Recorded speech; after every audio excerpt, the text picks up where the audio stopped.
Well, we're getting stupid in this episode.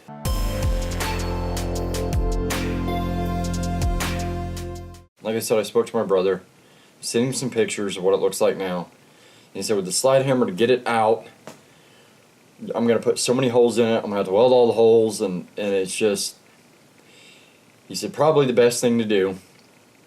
He said either de-skin the front edge of the door or do what I'm going to end up doing, and I'm going to come about an inch away and I'm going to seam this whole door all the way down. Seam it is in, I'm going to cut it. And then I can push this edge of the door in, get the front edge perfect, which it's actually decently close. It's really not that far off, the front edge isn't. And then you pull the metal back out, take a hammer and dolly, and just start shaping it in. And then I'll flatten the metal out. There'll be a little bit of extra metal that's going to hang over the edge, he said, most likely. Grind that off, get the two pieces to perfectly line up. And then here in like a week or so when we get the TIG, come back through, weld the whole thing, and grind it down. I've never done this before. I will warn you, I have never gone stupidly deep like this on a panel. But like you said, it's metal. It can be moved.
I thought I'd give you a slightly different perspective on this whole panel. Move it down so you can see more of it. There we are, you can see the whole thing now. Yes, it's still high here because this will be punched in and welded. I'll weld this whole section all the way back down through here. I'll start off with tack welds just in case I have to pop them loose. But my idea, and I found out that I don't have quite the right tools. This is kind of a makeshift, but it ain't working too well. What I'm going to do is I need the little spatula thing, and I can get up in there and I'll be able to go ahead and flatten this little bitty section out that I can't quite get 100% flat. Then when it is, this will be pushed back in, give nice tack welds all the way across it, and then I'll take the puller again and pull a little bit more. Like already this is a million times better than what it was. There was it was dense, like that deep creases and stuff. You can see where one of the big creases was. It's still kind of slightly there, and it split the metal as I was getting it out. This is still going to be an issue because it all split. So I'm going to have to go in. I'm going to go in on this side when I get the little spatula thing, flatten it out, get all this flat, and then that'll have to be welded, grinded, and shaped, which is fine. I won't have to put any Bondo. I'll put a little bit of extra weld and just grind and shape it. This little thin spot right here is so wonky. I'm hoping when I get the little spatula thing, I'll have to go to town probably tomorrow. I'm hoping I can get most of it back. If not, you're still talking less than 1/4 of an inch out. So Bondo glass will work beautiful for it. This is a perfect example of what Bondo glass is used for. Not this whole thing, just this little seam right there, and that's it. The fender, I think the door is spot on. Now, it's not right here, but right here, I think it's almost spot on. What I think is the problem is the fender. I've been looking at the other side, and it almost looks like this fender dips in a little bit more than the other side. I know they dip slightly, but this one just seems like a little too much, which at this point, it's fine. I'm happy with the way this is turning out. This is as far as I can go with this today. Yeah.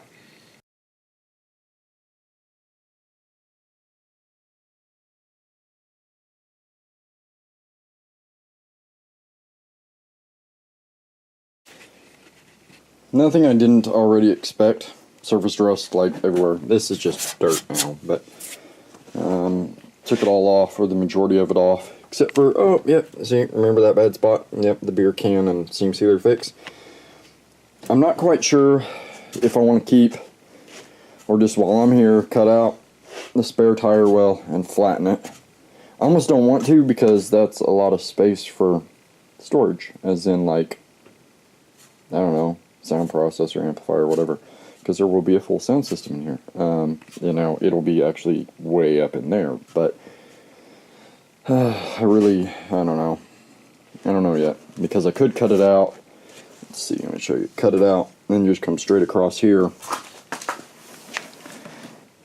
When I rebuild this whole back section, literally this whole back section is actually getting ready to be rebuilt.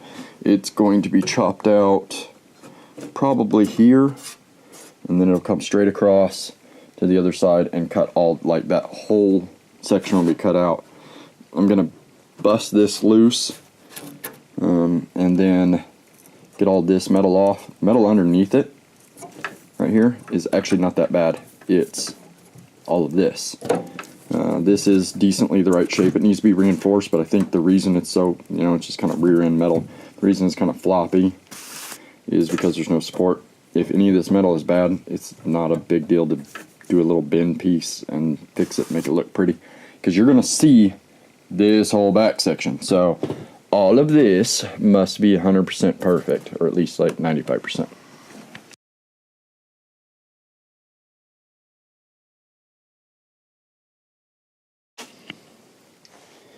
And it's getting there. Took it down a lot more, and you can start seeing all the seam sealer I'm pulling out. I was just using the grinder with a wire wheel on it. Same goes for the inside. Transmission tunnel piece right there. Cleaned out all the seam sealer. Cleaned up all this area. And then the wire wheel finally came apart. And this is the not try to kill me wire wheel, the 4-inch one.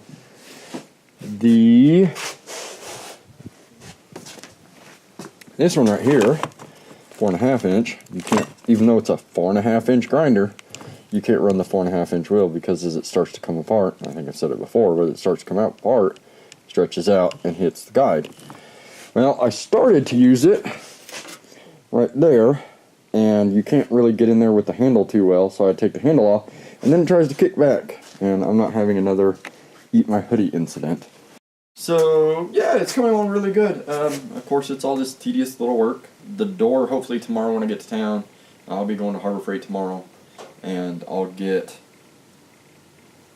something. I need like a handle, and then where it notches down and then comes out. If not, I'll build something and get a piece of steel.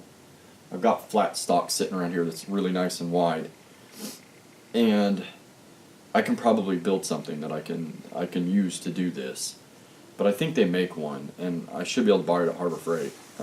I know they make another body tool kit that has that little spatula thing in there, and I think that's exactly what I need. Good news, the S13 has come a long way, as in options of what you can and cannot do in this car without massive fabrication. So, the issue lies in the rear end. The motor, the drivetrain, we figured that out. Well, not the motor, technically. But the transmission will be a 350Z transmission. I love the transmissions, and they're durable and cheap. So, you come back, drive shaft will obviously be custom, but you come back to the rear end, and you're looking anywhere from $1,500 to $2,500 for a rear end. And then axles, which is another $800 to $1,000 to get strong axles. And then I still don't have a speed sense, which we originally said, oh, we'll just run a GPS speedometer. But man, why? Why run a GPS speedometer? So, this is what's cool. I'm going to convert, and people have done it, convert the S13 subframe into an S14 subframe. So I'll take the S14 and stick it up underneath there. It's pretty easy. It's like $150 for the solid aluminum spacer bushings, the subframe bushings, which offset the drill holes, or the holes for the bolts. So it'll bolt right up in there. So it's going to bolt up in there-ish. I think you use the lower control arm, and then you have to have a custom upper control arm, because obviously the track on the S14 is like 2 inches wider, so it'll shove it out and create a lot of camber. So the upper control arm will push that back out, and it'll be stanced right. The stance of the car will be correct. I can get a correct offset on it, or a correct camber offset. And with that, then you can get the conversion bushings that will allow you to put the 350Z rear end and rear axles up underneath the car. 350Z rear end is where the 350Z gets the speed sense, or at least something on the rear end right there. You get the speed sense, so I'll be able to get the speed sense off of that. I don't know if it's on the axle or on the outside of it. I don't know. I've never really looked. It doesn't matter. The point is now we have a direction for the rear subframe. That was tossing around the idea of doing a custom one and putting a whatever rear end in it. Like I could put a Camaro rear end, I could put whatever in it. But I think it'll be perfect mating the 350Z transmission with the 350Z rear end, because they are awesome. That's what I loved about the 350. It was very nice to drive. Let's see. Other than that, there's not a lot we've figured out. I still got to come through and finish removing all the seam sealer-ish. I don't really want to, I want the seam sealer out for the most part, but I don't want to fully prep. Because with the Vulcan welders, you can't run them at like 100% duty cycle or 80% duty cycle or whatever. There's not that much duty cycle on them. They're a hobbyist. So to tackle that issue, instead of just prepping the whole car and then stitch welding the whole car, I'll do piece by piece. I'll do the finished prep work on the, like say, strut tower, on one strut tower, stitch weld it, come to the other one. The time that it takes me to prep it, the welder can then cool down, and it'll give me the time that I need, and I'll never even run it up on its duty cycle. So work smart. Yeah, I also need to get, I'm going to just pick up 2 of them.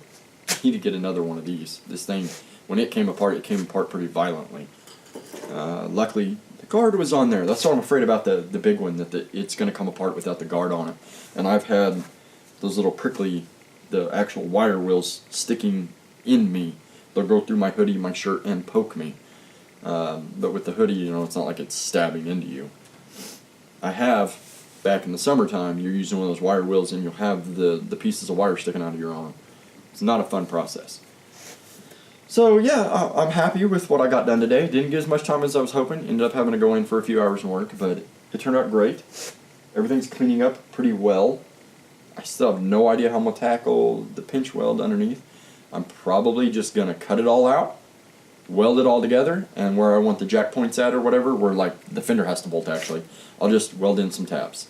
And that way I can get the fender aligned perfectly how I want it. I don't have to, try to get their stuff perfect. You can make a tab, weld a nut on the back of it. It's probably going to be much easier that way. But hopefully, let's see, it's going to be like another week or so or like that, and we'll be getting the TIG, the gas, the mask, the gloves, everything we need to do the TIG stuff. We'll just have to build a cart. That'll be our first project, is building a cart. So I'm sketching up stuff for the cart, but yeah, I'm not quite sure. There's really nothing else I need to go over. There's nothing I found that I didn't expect to find and haven't already showed you. So thank you for watching. I'll see you guys on the next fun-filled episode, which I have no idea what I'm going to do. Well, folks, it's time to kick it old school. So you can feel cool. Give it to me, baby. Baby.